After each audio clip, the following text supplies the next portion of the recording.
സ്നേഹപ്പെട്ട എല്ലാവർക്കും പ്രതിനിധിയിലേക്ക് സ്വാഗതം.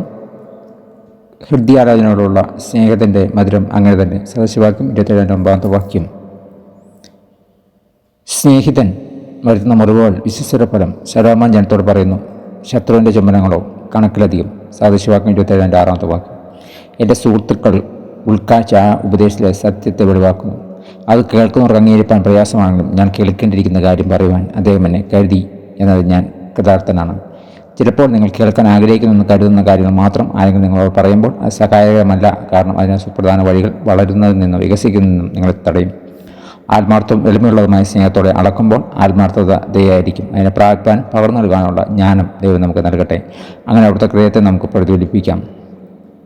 നല്ലതും എന്ന കഠിനമായ ഉപദേശം സ്വീകരിക്കാൻ ചില സമയത്ത് ബുദ്ധിമുട്ട് തോന്നുന്നത് എന്തുകൊണ്ട്? സ്നേഹപൂർവ്വം സഹായകരമായ രീതിയിൽ എങ്ങനെയാണ് ഒരാൾ നിങ്ങളോട് ആത്മാർത്ഥമായി പെരുമാറിയത്? പ്രാർത്ഥിക്കാം. അബ്ബാ പിതാവേ, അങ്ങയുടെ വചനത്തിലൂടെ എന്നോട് സത്യം അറിയിച്ചതിനാൽ നന്ദി.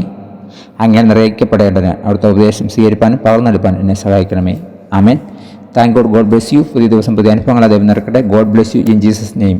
ആമേൻ.